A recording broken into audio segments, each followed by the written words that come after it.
Alejandro Magno, Julio César, Genghis Khan, Napoleón Bonaparte.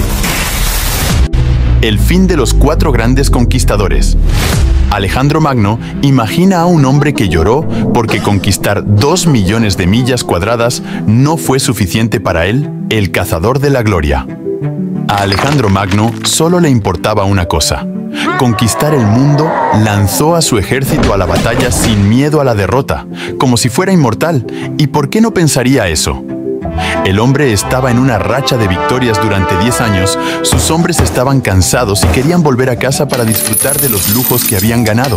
Pero su rey no se preocupaba por las riquezas, ni siquiera le importaba gobernar, solo conquistar. Todo iba bien hasta que se encontró con un obstáculo en India. Alejandro perdió muchos hombres luchando contra Porus. Su batalla más desafiante se dice que resultó herido mientras su caballo moría en batalla. Siguió presionando a sus hombres, pero al otro lado del río había otro vasto ejército indio refrescado y listo, mientras sus hombres estaban cansados y débiles. Le rogaron a Alejandro que lo diera por terminado, llamara a la campaña o lo que fuera, pero regresara a casa. Por primera vez, el señor no escuchó a nadie y fue obligado a cumplir. Este fue el principio del fin para él. Infame por su hábito de beber, una noche se excedió y cayó gravemente enfermo. Sus generales oportunistas se reunieron rápidamente para ver a su rey y preguntaron a quién pertenecería su vasto imperio después de su muerte. Alejandro respondió: al más fuerte. Esto desencadenó una guerra entre sus generales que duró casi 50 años. El imperio macedonio se dividió en pedazos antes de siquiera existir. Pero de todos modos, nunca se trató de Macedonia en primer lugar. Para Alejandro, solo se trataba de él. Quedó paralizado y los médicos lo declararon muerto. Los historiadores griegos escriben que el cuerpo de Alejandro no se descompuso durante 6 días después de su muerte, lo que prueba que el rey guerrero era realmente un dios, aunque no se dieron cuenta de que no estaba muerto para empezar. Los científicos modernos creen que Alejandro sufrió un trastorno neurológico que lo puso en coma. Es muy posible que Alejandro escuchara los planes de sus hombres antes de ser enterrado vivo. Luego tenemos al fanático de Alejandro, Gayo Julio César. Mientras Alejandro lloraba porque no le quedaban más mundos por conquistar, se dice que César estalló en lágrimas mientras leía las hazañas de Alejandro. Les dijo a sus hombres que cuando tenía la edad de él, había conquistado a Darío, pero hasta ahora no se había logrado nada por él. Siendo su ideal Alejandro, resultó ser igual que él, obsesionado consigo mismo y narcisista. Una vez que obtuvo un poder significativo como general y estadista, socavó el sistema republicano romano y se declaró dictador perpetuo. No se avergonzó de ello, ya que se dice que dijo: si debes quebrantar la ley, hazlo para tomar el poder. En todos los demás casos, obsérvala. Los senadores en Roma temían que César quisiera establecer una monarquía que erosionaría completamente su autoridad. El 15 de marzo del 44 a.C., un grupo de 60 senadores asesinó a César en una reunión del Senado. Colectivamente, el grupo lo apuñaló 23 veces para mostrar cuánto lo amaban. Lo último que vio César fue a su propio hijo adoptivo y aliado de confianza, Marco Bruto, presente entre los asaltantes. Esto nos lleva a la era medieval. Mientras que era famosa por los cruzados, quedó eclipsada por Genghis Khan, que emergió como la bestia del este.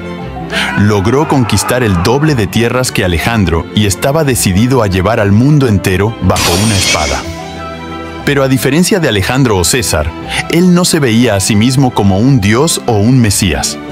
Sabía que era un tirano y se jactaba abiertamente de ello con estas palabras: la mayor felicidad es dispersar a tu enemigo, conducirlo ante ti, ver sus ciudades reducidas a cenizas, ver a aquellos que lo aman envueltos en lágrimas y recoger en tu seno a sus esposas e hijas. Hay varios relatos de su muerte. Rashid ul-Din escribe que fue víctima de la peste bubónica, mientras que Marco Polo, el famoso viajero italiano, escribe que le dispararon montando a caballo y sucumbió a sus heridas unos días después. Otro informe dice que fue castrado fatalmente por una princesa del Imperio Shia Occidental, a quien había mantenido a la fuerza como concubina. La razón por la cual su muerte no está bien documentada es porque se suponía que debía ser un secreto. Antes de morir, Khan instruyó a su familia y seguidores a mantener su muerte en secreto. Ocurrió en el peor momento posible. Los mongoles estaban en la etapa vital de su conquista anhelada de 20 años del Imperio Shia Occidental. Esa conquista era más importante para el moribundo Genghis Khan que su propio gran funeral. Incluso su cadáver trajo la muerte. Los seguidores de Khan masacraron a todos en el camino donde se llevaba a cabo su procesión funeraria para mantenerlo en secreto. Avanzando 5 siglos, quizás el más grande conquistador en vivir fue Napoleón Bonaparte. La transición de espadas y lanzas a la artillería ya había tenido lugar, y Napoleón era un genio indiscutible en este arte de la guerra. Aunque se convirtió en emperador en nombre de defender la Francia revolucionaria, se puede ver que sus ambiciones lo llevaron mucho más allá. Su personalidad probablemente era aún más extraña que la del resto de los grandes conquistadores. César se consideraba a sí mismo el único mesías para su pueblo. Alejandro se pensaba un dios. Genghis era un tirano y Napoleón se consideraba un artista de la guerra. Se dice que dijo: "Amo el poder, pero es como artista que lo amo". Para él, el campo de batalla era una pintura y él era un artista que la dibujaba. Su poder de concentración era enorme, al igual que su memoria para el detalle y los hechos.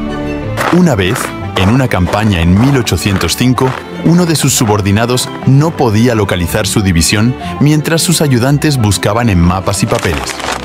El emperador informó al oficial sobre la ubicación actual de su unidad, donde estaría durante las próximas 3 noches, el estado y el currículum de la fuerza de la unidad, así como el expediente militar del subordinado.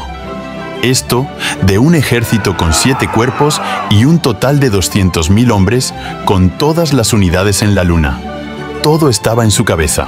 Barrió victorias en partes de Europa y la región del Mediterráneo, con sus fuerzas moviéndose tan rápido como el viento, pero más sonoro. Sin embargo, las apuestas se hicieron más altas, el número de muertos aumentó y las batallas se volvieron aún más ensangrentadas. Finalmente, fue derrotado en la batalla de Waterloo en 1815 y fue capturado por las fuerzas británicas. No fue condenado a muerte, ya que los británicos no querían que muriera como un mártir. En cambio, lo pusieron bajo arresto domiciliario con algunos de sus seguidores en un bungalow podrido. Vivió el resto de su vida en constante negación de sus circunstancias. Cuando organizaba una cena, se esperaba que los hombres vistieran de uniforme militar y las mujeres aparecieran en vestidos de noche y joyas. Quería sentir que aún gobernaba. Años de aislamiento y soledad le pasaron factura y finalmente murió el 5 de mayo de 1821, haciendo su última confesión a Francia, al jefe del ejército, Joséphine. Básicamente expresó todo lo que le era querido: su país, su carrera militar y su esposa Joséphine. Este fue el fin de los 4 grandes conquistadores. Uno de ellos murió debido a una enfermedad repentina. Otro fue asesinado traicionado por sus propios hombres. Una flecha se llevó lo mejor de Genghis Khan, mientras que el artista murió en cautiverio.